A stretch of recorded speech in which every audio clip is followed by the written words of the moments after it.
and I'm from Los Angeles, California. And I am here to speak to you, to the Geppetto Project, and everyone watching, participating in this conference about organ tissue and eye donation and transplantation software. It's my honor to be able to present to you all the way from Los Angeles. So let's just jump right in. So I'm the founder and CEO of Transplant Connect. Transplant Connect is a medical software firm. We're based in Los Angeles. We've been doing this for quite some time now, 16 years since I founded the company. And our focus is on improving, expediting, and increasing organ tissue and eye donation and transplantation through advanced medical software. That's what we focus on, is the software and the technology part of donation and transplantation. I have a team of about 60 employees, all very brilliant software engineers, developers, product managers, quality analysts, all who have a tremendous degree of experience and expertise in donation and transplantation. And we work together to build new systems and new innovations on what we call our iTransplant software platform. And it's a software platform that really focused on the donation transplantation ecosystem.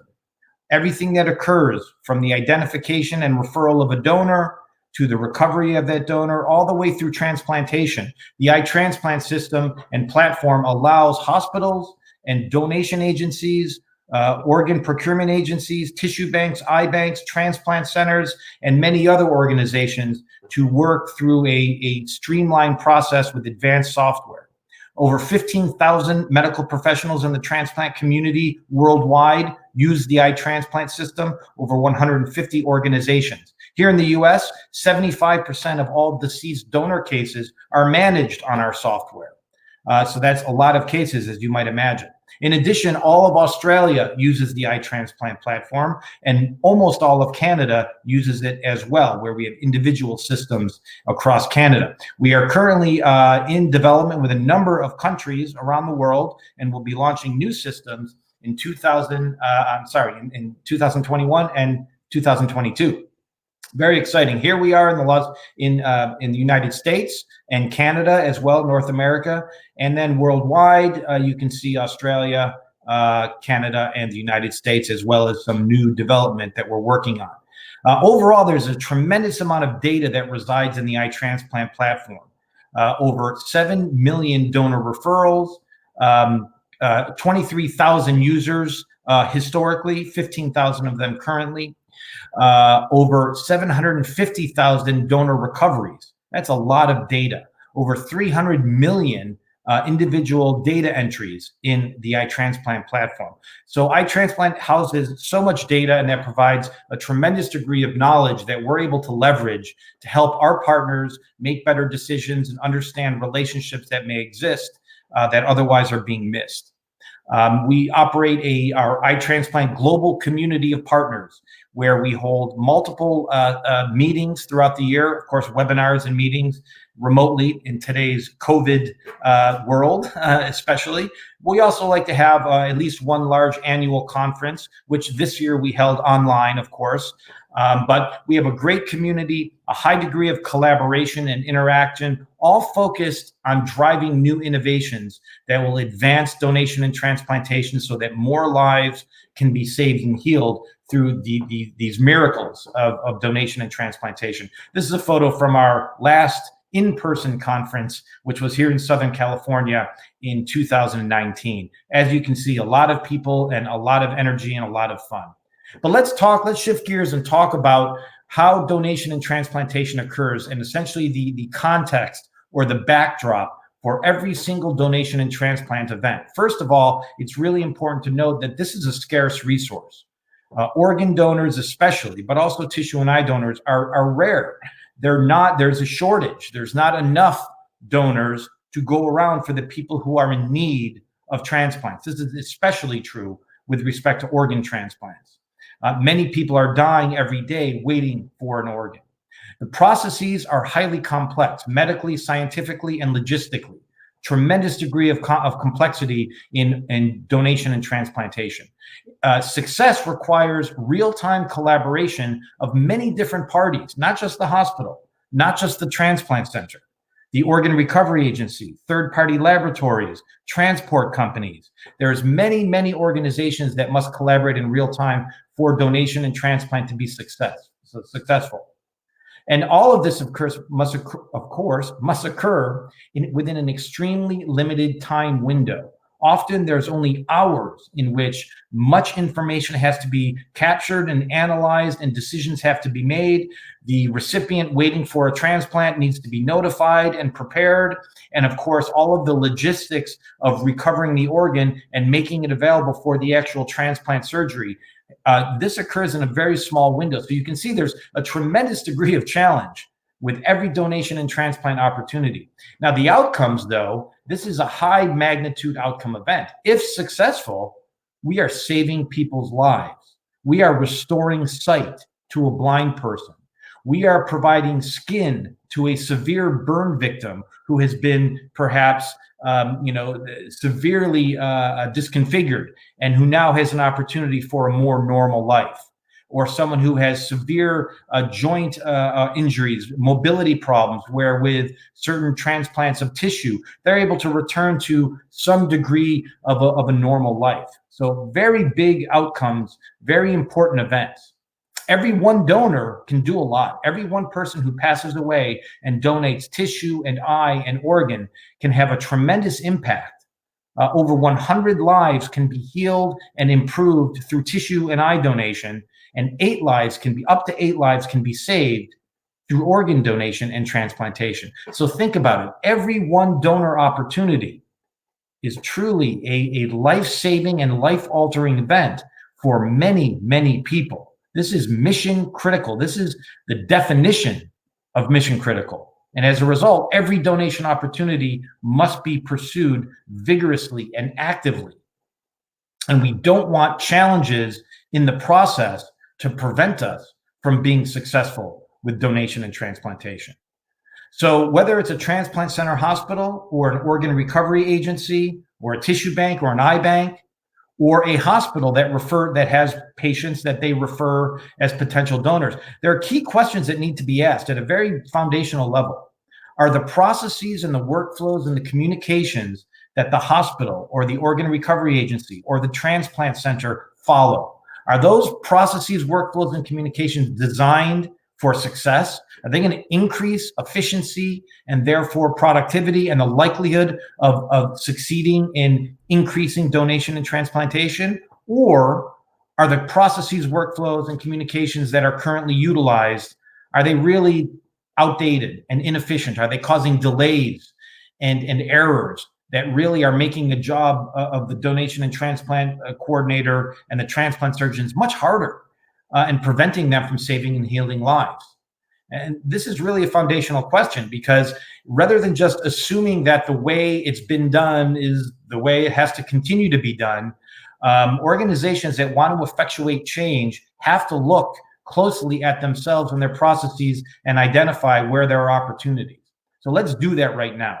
So this is typical. Obviously, not every hospital, not every transplant center, not every organ recovery agency, but this process, this workflow is somewhat typical. So we're looking at the bar at the top of the page here: identify, refer, screen, authorize, authorization, confirm suitability, recover, place and transplant organs, process tissue, corneas, transplant tissues and corneas, and then follow up, right? This is sort of the workflow from left to right. Now, how do most organizations carry this out today? Still, in 2020, how are most organizations doing this? Well, they're using a lot of paper forms. They have separate, maybe older databases that aren't connected to each other. Many, many phone calls, faxes, and emails, and in many cases, of course, text messages as well, are shared with each other. Many spreadsheets are filled out. Information is entered in one paper form, then it's maybe email or scanned and emailed, or maybe faxed to somebody or handed to somebody, and then maybe they enter it into a spreadsheet. And then maybe someone else later on enters that into some old database that allows them to generate some reporting. So highly fragmented process, very inefficient. Information is being captured manually, redundantly, over and over again. Major problem, major inefficiency. Critical donor information that we talked about, how this is a time-sensitive process. In often cases, it's not available because guess what? Maybe the person who filled out the paper form, well, they still have that paper form and no one else can see it until they figure out a way to get it to the other people to see it. And that delays the process and causes real problems. Real-time status of a case, of a donor case, may be unknown. Are they waiting for lab tests to come back to verify that this person can be a donor? Have they sent the lab tests out? Do they know when they're going to be processed? People end up waiting around without the knowledge of what's actually happening within the donor case. And this is causing, again, tremendous delay and inefficiency. Errors get made. People are writing things down by hand on paper forms. Well, what if they have bad handwriting? What if someone else misinterprets that's not type A blood, it looks like a B? Well, that will actually kill the recipient if they make an error with respect to blood type. Many very serious challenges exist with this process. Standardization, of course, is not there because people are filling out paper forms however they want to fill them out. And then communications are often quite delayed. And that's because there's not an efficient mechanism for that. So as you can see, there's many inefficiencies and challenges facing the current workflow, the current process, and all of these have a real cost. Resources and time are wasted by the hospital, organ recovery agency, transplant center. Clinical teams get very frustrated, and donor opportunities are missed. These suboptimal processes are also, most importantly, they're causing lives to be lost. Patients who are awaiting a life-saving organ transplant are not getting those transplants, and they are passing away. And this happens every day. And in part, it's caused because of the inefficient, ineffective processes. So what are we doing at Transplant Connect about this? We've been very focused on this. This is our mission, is to address these challenges. In short, we've taken the paper-based, manual, redundant process, and we've created a fundamental paradigm shift from that into fully integrated, real-time, cloud-based medical software focused on donation and transplantation. Always available 24/7, and with many, many elements of functionality that help to streamline and expedite the key processes in the donation and transplant workflow. Data gets entered one time into iTransplant, and then it flows throughout the system. There's no redundant entry of data. There's no worrying about someone having bad handwriting and misinterpreting an A for a B for blood type. Many less errors. All data is standardized. It's entered in database fields that require compliance with whatever the rules are of the database. And that makes a very big difference for reporting and analytics down the line, as well as for avoiding errors and misunderstandings. The system has automated notifications and alerts built into it so that it can, upon a certain event occurring, it can notify the transplant surgeon or a doctor or the lab of something happening. Information is always available, as I mentioned, because this is cloud-based on the internet. So as long as you have a computer with secure internet access or your phone or a tablet, and you're obviously authorized to enter the system, you're able to access it. Reports and analytics get created instantly because the data is already in the system. So it doesn't require weeks and weeks of extracting data from paper forms and entering them into a spreadsheet and then building some reporting model. That doesn't need to get done. It happens instantaneously. Happens instantly with iTransplant. And of course, the bottom line of this is by having information available in real time, it allows better decisions to be made about donation and transplantation. The two main systems we have many systems. The two main systems are the ITX donor system, and that's for organ procurement, also for tissue and cornea procurement. And then of course, the ITX recipient system for transplant center patient management. And of course, these two systems talk to each other. And this is just an example of what the user interface looks like for iTransplant systems. Very clean, very modern, organized with tabs across the top, and then organized with pages along the left-hand column, as you can see, for easy navigation, generation of clinical information in a PDF, or audit logs, a full audit log that allows the user to see, did anyone make any changes to this chart?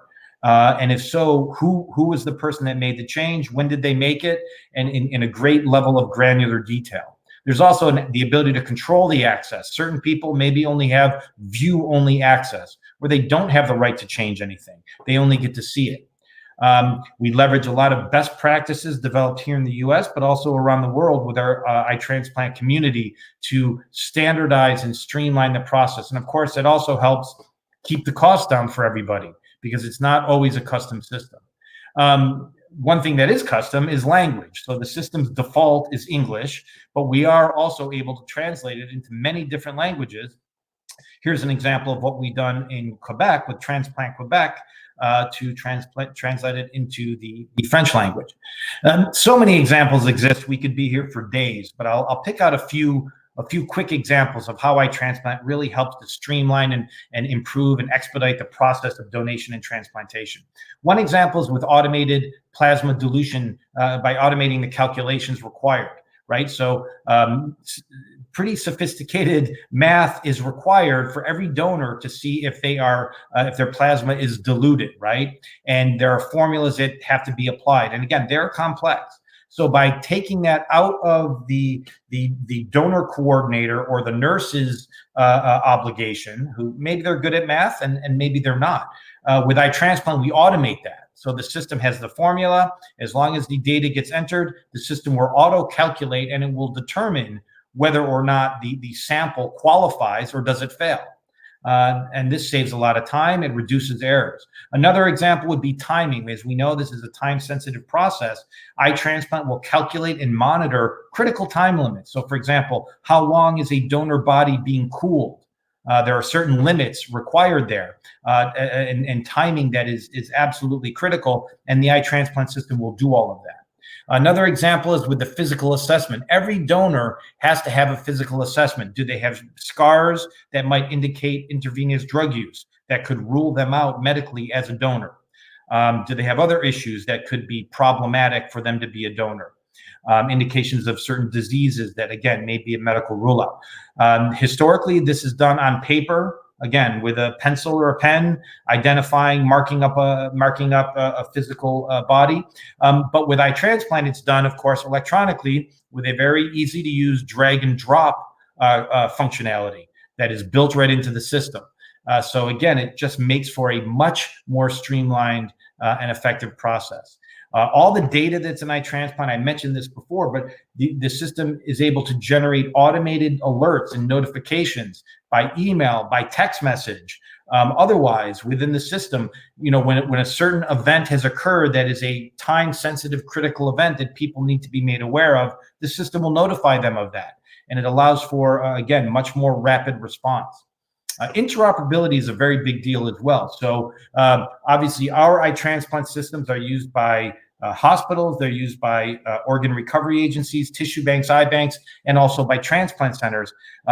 Sometimes they can be used by laboratories as well, but it's not a full lab system. Laboratories tend to have their own lab systems. But what we've done is we've interfaced with laboratory systems to automate the population of the lab results. So when labs are sent out for testing and the results are achieved, a notification will be generated because it'll push the data directly into the iTransplant system, and the labs will be present. And the personnel will be able to log in and view what were the outcome of the labs. And did any of them fail? As you can see, if they fail, they get flagged in the color red. Another example of how the process is improved. So overall, and again, this is only in a nutshell in the short time we have together with this presentation, but automated and advanced software like the iTransplant system is able to reduce a lot of the manual, redundant entry, eliminate a lot of the inefficient processes, speed things up, allow donor cases to get completed much more rapidly, reducing errors, reducing phone calls and emails and inefficient communications, because all of the information is in the system available 24/7. Allows for much better compliance with standardization, allows your teams to operate far more efficiently and rapidly. And the real importance of it is it helps to increase donation and transplantation and to save more lives. We're not done yet, almost, but I do want to talk about one other thing. There's some other work we're doing that is extremely exciting, and this is really disrupting one of the most prominent challenges faced in donation and transplantation. and that is that of identifying and referring donors. So this screen shows the ecosystem of donation and transplantation. Donor hospitals, medical examiners, coroners, typically where most donors are identified, right? Hospitals are the only place organ donors will reside. Organ donors have to be ventilated, except for a few rare exceptions, whereas tissue or cornea donors can come from medical examiners or coroners as well. But and this is the whole process map if you look at the ecosystem diagram here. But we're going to talk right now about the referral process, the very front end of the process, where hospitals are required to identify. They have a patient that's been brought in for severe car accident, gunshot wound, injury, stroke, severe issue that is causing them likelihood of brain death, right? And this is in most cases for organ donation. So that hospital is charged with identifying this potential donor and then calling that donor in to the local recovery agency, organ recovery agency, or the department within the hospital, depending on how it's structured. And as you can imagine, there are some tremendous inefficiencies with that. So we've developed iReferral, which we're going to talk about here. So the objective of the current donor referral process, again, it assumes that the hospital teams, the nurses, the administrators are able to discern when a patient meets donor criteria status, where they can be a potential donor. And then once they are aware of that they actually have the time and resources to immediately notify whoever needs to be notified, whether it's within the hospital, whether it's a third-party donation agency, or otherwise. They need to be able to immediately communicate that. And it's not just a quick communication, it's also relaying a fair amount of information, anywhere between 30 and 80 data points, information points about this patient. What was the cause of death? Do they have any conditions that might rule them out to be a donor? Obviously, their demographic information as well. So there's many challenges with this process, as you can imagine. We've already talked about how it must occur right away. An organ donor will lose viability if there is a delay in progressing that donation case.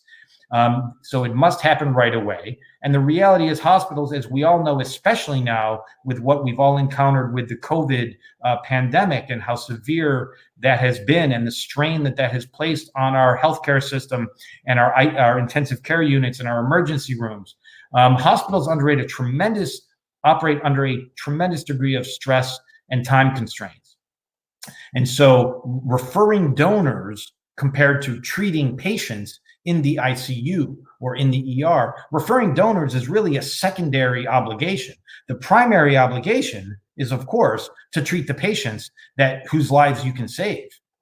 And with that in mind, and considering how time-consuming and manual the process is currently, the phone call process, where they might spend 20, 25, 30 minutes referring a donor, considering that and considering the challenges and the the time-sensitive nature of this process, there's tremendous challenges.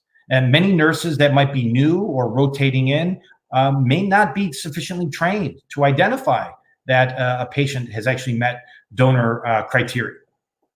So the outcomes of the current process, first of all, is that the hospital staff is forced to task switch back and forth between treating patients and referring donors. They are strained and they are stressed. There's a tremendous psychological burden involved. You've been treating a patient and now they pass away, and you have other patients waiting, but now you have to stop everything and gather up the information about that patient and make a phone call or otherwise refer that patient as a potential donor, even though they just passed away. And while it wasn't your fault, it does reflect on you as the nurse or the doctor, the failure of losing a patient. Tremendous psychological stress with this referral process. And as I've mentioned before, it takes them away from treating their other critical patients whose lives they still may be able to save. And as I also mentioned, not all donors are identified on a timely basis. So what have we done? Well, many hospitals, not all, some hospitals have their patient records on paper forms and not in a modern electronic medical record software system. So in that case, unfortunately, there's not a lot we can do. we do have portals that allow those nurses to log in and enter information online instead of calling in a donor, and that helps a bit. But what we're talking about really here is something we're very excited about that we've launched over 2 years ago now here in the United States. It's our iReferral system. And this is interfacing directly into the hospital electronic medical record system and connecting that with our iTransplant systems through secure, modern interfaces, and allowing, when a patient meets the proper criteria within the hospital, it will trigger within the hospital EMR. It eliminates the phone call, of course, altogether. There's no need for a referral phone call anymore. No need for the nurse to step away and do all of this. It happens automatically. Based upon triggers in the EMR, it sends the data for this initial referral directly into the iTransplant system. So it eliminates a tremendous amount of time, frees up nursing staff, frees up the organ recovery agency time. And we're going to talk about, I'm going to show you some data that shows how it also catches referrals that are being missed. So it's actually increasing donation and transplant, and not by a small margin. It's quite interesting. So when you think about the benefits to the hospital, they are plenty. It really frees up the resources in the hospital to focus on treating their patients, not referring donors, or not worrying about referring donors. Within the OPO, Organ Procurement Organization, or Organ Recovery Agency, it frees up a lot of their time as well, because otherwise they get a phone call, and then anyone who uses our system, they would, while they're on the phone with the hospital, they would enter that information into their iTransplant system, and that takes time. Whereas with iReferral, it automates the process. And of course, the benefits to society is that it frees up ICU and emergency room hospital resources, which again, in the age of COVID, we're very aware of how critically important those resources are. And then it also increases donation and transplantation. I'm going to show you a couple of slides that will talk about both of these in a little more granularity. So here, this shows the old way, the manual process of the nurse having to identify a donor and picking up the phone and calling the organ recovery agency to refer that donor. Or maybe they're calling the transplant center directly, or maybe they're notifying someone within the hospital. Whatever that process is, they are spending time on it. If you assume, so this is based on one particular hospital in the United States, in the state of Texas. This was one of our first launched iReferral interfaces. And that hospital had an average of 73 donor referrals per month, okay? And each donor referral, the hospital was spending about 20 minutes, and the organ recovery agency was spending about 18 minutes. The hospital was spending a little more time because they had to step away from the bed, gather the information, and then go to a room where they could make a call privately to the organ recovery agency. That's why they had a little bit more time. That's over 46 hours per month just at one hospital being spent and one organ recovery agency on this. By automating the process, though, those same 73 referrals get done in seconds, each one in seconds, and only a little over 8 minutes per month. So rather than spending 47 hours per month almost, they're spending a little under 9 minutes, 8.5 minutes per month on the donor referral process. This is revolutionary for the hospital and for the organ recovery agency. But here's where it gets really exciting. We talked about the reasons that donor referrals maybe were being missed within a hospital. Nurse might be too busy, maybe they're not properly trained, maybe there was too much of a delay. Well, this data proves this out. This is data for over a year of operation. Again, this is down in Texas, in the United States, with Southwest Transplant Alliance and the Christus Trinity Mother Frances Hospital. This was our first launch with these two pioneering organizations in the United States. So this is looking at their referrals. This is on an annual basis. The old way, they had 600 referrals annually, 173 of them vented. That translated into only 6.7 organ donors on average, and led to only 25 organs transplanted and 30 or so tissue donors. Well, look what happens when we automate the process with iReferral. It jumps up the donation, the referrals, the vented referrals, the organ donors, the organs transplanted, and the tissue donors by a dramatic margin. 78% increase in organs transplanted through our iReferral technology of automating the donor referral process. This is game changing. There's been a lot of press about this. Hospitals love it. It's freeing up their resources. The organ recovery agencies love it. It's a game changer for them. This is increasing donation while also freeing up resources. So I'm just about out of time. I'm going to say thank you very much. Here's a shot of my team in LA. Greetings from them. They say hello. And I want to thank you for your time. Obrigado. Thank you very much.